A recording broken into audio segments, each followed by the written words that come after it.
When Crow was white, he decided the sun was too white. He decided it glared much too brightly. He decided to attack it and defeat it. He got his strength flashened in full glitter. He clawed and fluffed his rage up. He aimed his beak direct at the sun's center. He laughed himself to the center of himself and attacked.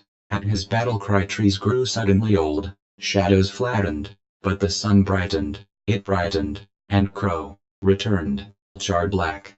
He opened his mouth, but what came out was charred black. Up there, he managed, where white is black and black is white, by one. Crow realized God loved him, otherwise, he would have dropped dead, so that was proved. Crow reclined, marveling, on his heartbeat, and he realized that God spoke. Crow just existing was his revelation. But what loved the stones and spoke stone?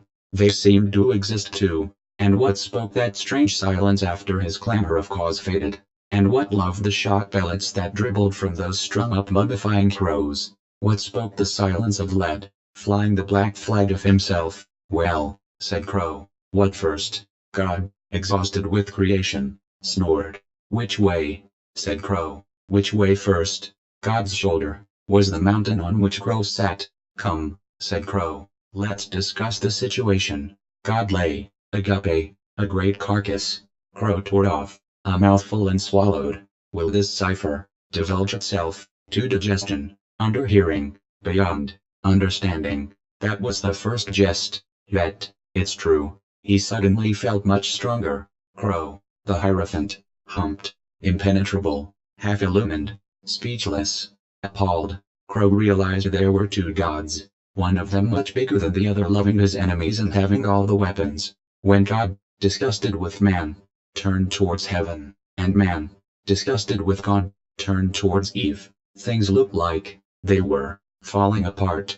But Crow, well, Crow nailed them together, nailing heaven and earth together. So man cried, but with God's voice, and God bled, but with man's blood. Then heaven and earth creaked at the joint, which became gangrenous, and stank, a horror beyond redemption. The agony did not diminish. Man could not be man, nor God, God. The agony grew.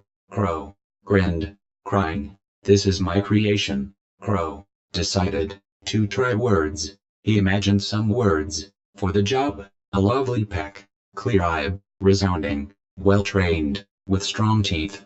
You could not find a better bred lot. He pointed out the hair and away went the words resounding. Crow was Crow without fail. But what is a hair? It converted itself to a concrete bunker. The words circled protesting, resounding. Crow turned the words into bombs. They blasted the bunker. The bits of bunker flew up a flock of starlings. Crow turned the words into shotguns. They shot down the starlings. The falling starlings turned to a cloudburst.